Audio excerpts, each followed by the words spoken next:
Screen vertically. There you go. That's it there. Okay, that's it. Okay. Yeah, that's it there. Perfect. Mm. So, I saw that you wrote a memoir of your story, and this little sort of passion project of mine, talking to people who are in creative process. I was interested in talking to you not just about the writing work, but it seemed to me that that came out of your creative living. You have lived such and are living such a creative life, Mhm. authoring a whole new story. And I thought it, Mhm. it would be so interesting to chat a bit about that. Oh, yes, I would love Um, that. Yes. yeah. Hmm. So if you could maybe just take us back a bit to that moment when you sort of had a break and a loss of identity and, sort of connect us to that moment. I did a bit of looking around, researching other interviews you've done and stuff, and it was so fascinating to hear you talk about how you came to that moment. Hmm. And what really interests me is the courage you had to Hmm. listen. Hmm. Can you Yeah. chat a little bit about that part, that moment in your story? So it was 2000, and I had behind me, I was 27. I had behind me a very successful project in the horse musical with 65 horses. I was one of the actors. I made a lot of money. We had 10 shows a week, 2 shows a day. And with all that success and with all that show business, I didn't feel myself anymore. And I felt the horse I was with, my team partner, wasn't satisfied with whatever was going on. It was a very restricted life. It was about training the body, being in the light, pleasing. Show business is really like no business. And I quit. I had that feeling I need to quit. And I did that. And I felt in a hole because there was no structure anymore. There was a feeling of being lost. I didn't, I was, I was in a dark hole. And I had a beautiful friend who said, "Come on and stay with me." And she's Gabrielle Boisel, who invited me just to be at her place. She also had horses. She's a successful horse photographer. She travels the world, and I was able to join her in some, projects and supported her as much as I can. And I felt myself as a little girl again who was just able to feel life as it comes, going with the flow. And I met Jean Lyons, and Jean Lyons, I met her just across from the office of the edition Boisel that is close to Heidelberg, Speyer. And Jean Lyons is from Trinidad and Tobago, and she picked up her Chinese food there, and I went there with my bicycle. I think I also wanted to pick up some food, and we clicked, and it became a beautiful friendship. And Jean Lyons, who is from Tobago, she invited me to listen to the Coprico, to play mass with her in Trinidad. And I was 29 at that point, and I decided, yes, let's go. And I had 3 beautiful days in Trinidad, playing mass with silver stars, dancing on the road, and she invited me then to stay with her friends in Tobago, the elderly couple, the family Khan at the Government House Road.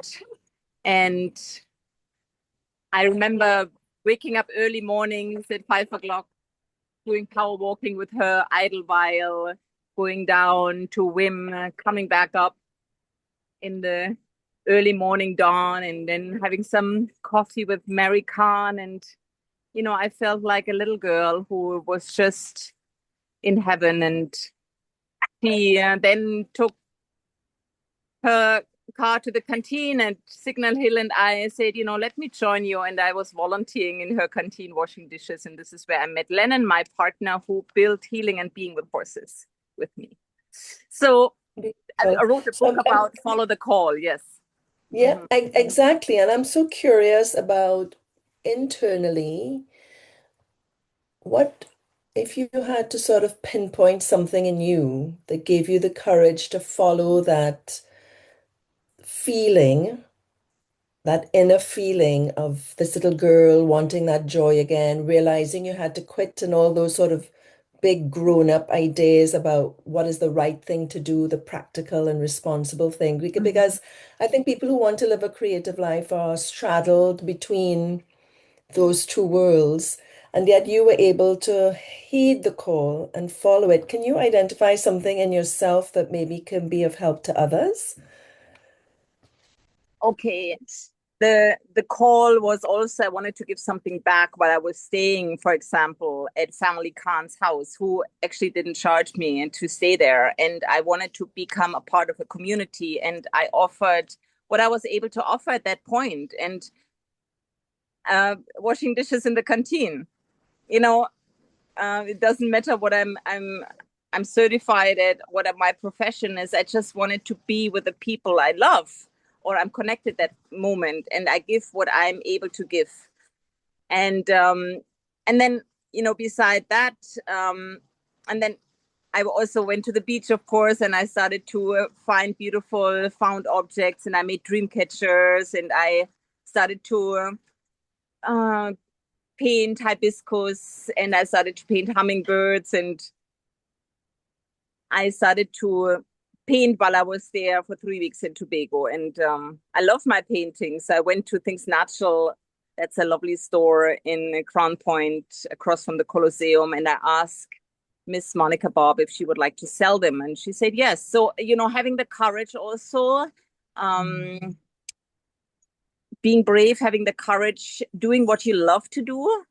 So I love helping It people. sounds very intuitive. It sounds like you were following your intuition, and Yes. yet you make it sound very practical. It's what's in your hands, it's what's in front of you, it's who Mhm. is with you, Mhm. which are those are really practical, grounded things. It's not this big idea of follow the call. It was a big break for you and a big change for Mhm. you. Mhm. But yet it came down to very everyday practical things. Thank you for seeing that, and thank you for pointing that out. Yeah. Um, when I say follow the call, it's follow my intuition, right? So that's what yeah. And when you're a true artist and you follow that creative flow, um, you use what is what the surrounding offers you, and you use what you have, and you don't really look for things. The things fall in your path. Mm. And people And cross your paths people, as well. There's yeah. serendipity, right? Yeah, yeah. And you also have to Um, follow that good gut feeling, the good gut feeling. That is really important. If your belly or your gut rocks, then okay, break, and you don't have to go further. It's not calling you. And not everything, not every opportunity is there for you to grasp, right? There are a million opportunities. yes. And you mentioned the loss of identity when you had no structure, but it sounds like you rebuilt so much structure because you've recreated together with your partner, Leonard, you've created a flourishing NGO over many years. There's been a lot of collaborations, partnerships, sustainability. Talk about that loss of identity when structure disappeared, and then how were you able to reconstruct or build that back? Through a great collaboration, through community.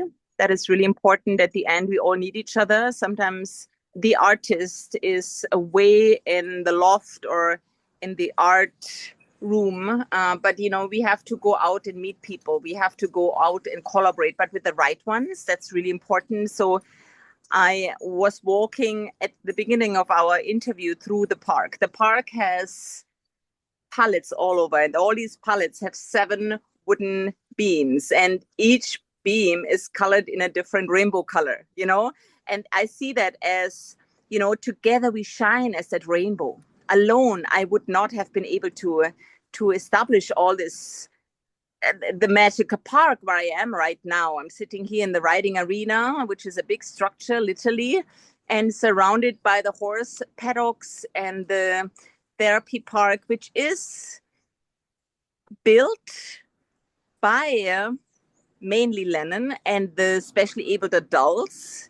And then there are others like myself and other volunteers and members and specially abled workers who we are painting that, so the structure is there. Now let's beautify it. So that's, for example, I love that. I love to decorate and make the world a beautiful place. Yes. And I know how to inspire others. I love that, because at the end, I need the others also, because it's now a big project. I only have two hands. I'm not Mother Lakshmi. I don't have 10 arms. This is something I learned in Trinidad and Tobago about Mother Lakshmi. Yeah, Yes, I Mother didn't know about Lakshmi, that. Diwali, right? Yes. It's such a Yeah. beautiful celebration of light overcoming darkness. Yes. Yeah. In my 30s, I took myself to do 10 riding lessons, horseback riding lessons in Trinidad, Uh-huh. in order to overcome my fear Mm-hmm. of horses and riding. Yeah. And I learned so much about not horses, but myself. Yeah, it's about leadership and believing in About yourself and about, and fear, and how I didn't realize how timid I was, yeah. really internally. And there's a lot about making sense about your work in the world as a creative, whether you're writing a book, whatever you're creating, that horses can teach. You must know so much about that. Tell me about some lessons you've learned or your insights on that. Yes. And I'm walking out the park now because the horses are grazing outside. I just really wanted to be with the horses. What I did in my previous years in Germany, in the States, as a coach and a trainer is not what I now practice. Here I practice being with horses, being in nature, being with horses out in nature, which is simulating your body, soul, and mind or heart in a different way, as working in riding stable as a coach, training so many horses. People give you horses, they give you money. The horse has to be at a certain level in a couple of months. I'm not doing this anymore. It's like I'm not following that system, the school system. I really follow now also the call of the community members, which are the horses. And the very profound experience I had was in 2006 when I met Jennifer in the rainforest. So Jennifer was in Starwood, that is behind Blue Waters in Speyside, between Speyside This is your and first horse, right? that's the first Jennifer's your horse, first, right? right? Who was a Yes. free horse, a free spirit, a horse which was living in the rainforest. And that horse was living there free for 6 months. Oh, no, not 6 months. It was living there for 6 years. Okay. And you cannot control a free spirit, and that she was like a mirror to me. The system could not control me anymore. That's why I had to go out again. I had to stop working at the horse musical, regardless of how famous and how successful and how much money I made. So Jennifer, for me, the horse who was there by herself at Starwood, what I learned is patience. What I learned is getting her attention through love and patience, through that is a true connection, not through controlling. And now I am listening to my mutual team partner, the horse, instead of controlling them. What I did in Germany, in the States, wherever I worked with horses, So behind me, there are some horses, and they have all a story, just like I have my story. They can write a book, just like I wrote my book, And each horse has a personality, and we listen. It's important that we acknowledge their stories and Some of them are leaders, some of them are followers, some of them are young, some of them are old, some of them love to swim, some of them don't want to swim, some of them are very greedy, some of them have been at the mounted branch for 18 years, like Hira behind me. She just came to us 2 months ago and, living in a box all her life, just had every day an hour riding patrol in Port of Spain. And now she's here. Now she's here at Buccoo Point. She's integrated in a herd. She's integrated in a community. And what you heard now is she's calling because all the other horses are now coming from the beach. Right. And this is such an empowering moment. And the same thing we're doing with the people who come here. We're calling them, some of them are specially abled, some of them are just regular, normal people. Some of them are people who need a break. And, Did you say some of them are evil? no, some of them What did are you say? What did you say? Able? Evil? I thought I heard you especially say some of abled, them. especially abled, Oh, especially able. especially Yeah. abled. So we have some horses also, they are specially abled, They Yes. maybe are not accepted in a certain system. They got kicked out of the racing. They got kicked out of the mounted branch. They got kicked Right. out at the breeding stations because they don't fit in. They don't Because maybe they have fit. experiences, they have, they're limping or they're mentally not able to carry all that burden. So I just, when I help people to connect with the horses, I tell them the story of beautiful Dulcidama, who is here since 4 years, who came here as a filly, but she got discharged of the racetrack because her body couldn't take it. And, when the horse got discharged, then I just heard that beautiful sound. I don't know if you heard that. That's the sound of contentment. This is what I teach now. I teach people Releasing about stresses. when a horse exhales, the horse Ah, makes that sound. right. It's totally relaxed and content.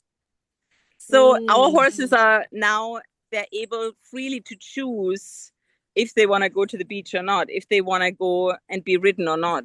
This is something really special about being and healing with horses. And that's why a And lot I of remember people. you said you shared something really beautiful once. You said that you say, I have special needs too. As individuals, as humans, we all have special Yeah. needs. Yes. And I found that really insightful and Mm-hmm. profound. And Mm-hmm. I'm wondering, as a writer, when you began your story, I know you did it, you had a collaborator with your Mm-hmm. memoir. Yeah. Yeah. I'm curious, how much were you able to let the story lead you? Mm-hmm. Because, how did that sort of play between the horse leading and you following? How, if we use the story as the metaphor there, as the horse, how much did you have to take it by the reins and how much did you let it lead? What was that experience like? So I was the driving force in a good way because I had this great wish, Joanne. I wanted to have that horse in my yard in Buccoo. I was like that little girl again. I wanted to have that horse in that little yard in Buccoo. And while, I started to bond with the horse for 6 months. Every Friday I went up there with a lot of goodies, cricks and Julie mangoes and whatever I found. And I fed her and she came closer and closer. And then she really started to trust me. And then after 6 months, hey, let's now walk together. And, friends also supported me and said, yes, if you want to do it on full moon night. I was also guided. I had that community behind me who said, Veronika, you can do that. If somebody does it, you can do it. My yoga teacher said, yes, you got the stamina, and we walked on a full moon night and we did it. We did it, and when I reached in the morning at 7 o'clock, Buccoo point, I was like, wow, that feels so great. We achieved it. Jennifer and I achieved it. And there were moments, back to your question, where I really had to also give her energy and made sure that she understands that we just have to do this now and finish that walk because it's like running a triathlon or a marathon. There are moments where you feel out of breath and where your hoofs and your legs and your feet are hurting. And I think I was fitter as her. I did yoga like 4 times a week and I had 2 yoga teachers. I had Elspeth Duncan Kundalini. I had Hatha yoga. I did bicycle riding. I was fit, girl. the horse was just grazing up at the estate, and the hard concrete, and the heat, and it was not pleasure for her at the end. But we needed to reach, because it is important to reach. And there was a moment in Arnosvale, she didn't want it to go anymore. And I firmly guided her. And I still use that every day. Sometimes when I'm coaching and teaching and I give leadership trainings, I say, you know, you as a mother, you love your children dearly, but sometimes you need to guide them firmly. That doesn't mean you control them. You know what I mean, Joanne? But there Yes. is a focus, and this focus is there. And I when I want to get and reach somewhere, Joanne, I'm gonna get there. I am going What to was the get there. parallel? What was I'm the not does letting the go until I got there.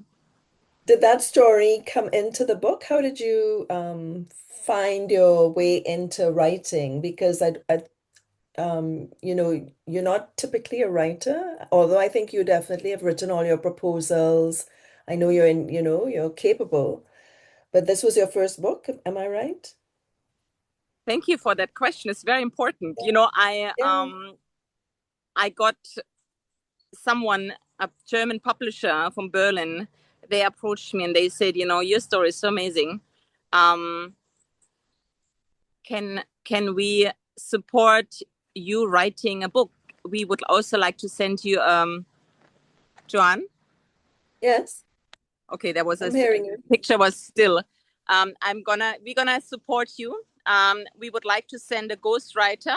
We're gonna pay her ticket. We're gonna pay her accommodation. She's gonna stay with you for four weeks, and she's gonna interview anybody who you know. She's gonna interview your parents. She's gonna interview everybody you know, everybody you're gonna talk in the book about. And so that was like a coincidence. Christine Ullmann, who wrote the book with me, who is a professional writer, I have to give her big credits. She wrote the book with me.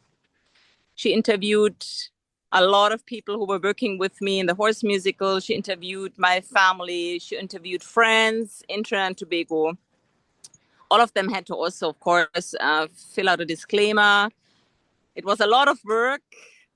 And so the book actually was published in 2015 in Berlin. And the advertisement, the the publisher did all of that.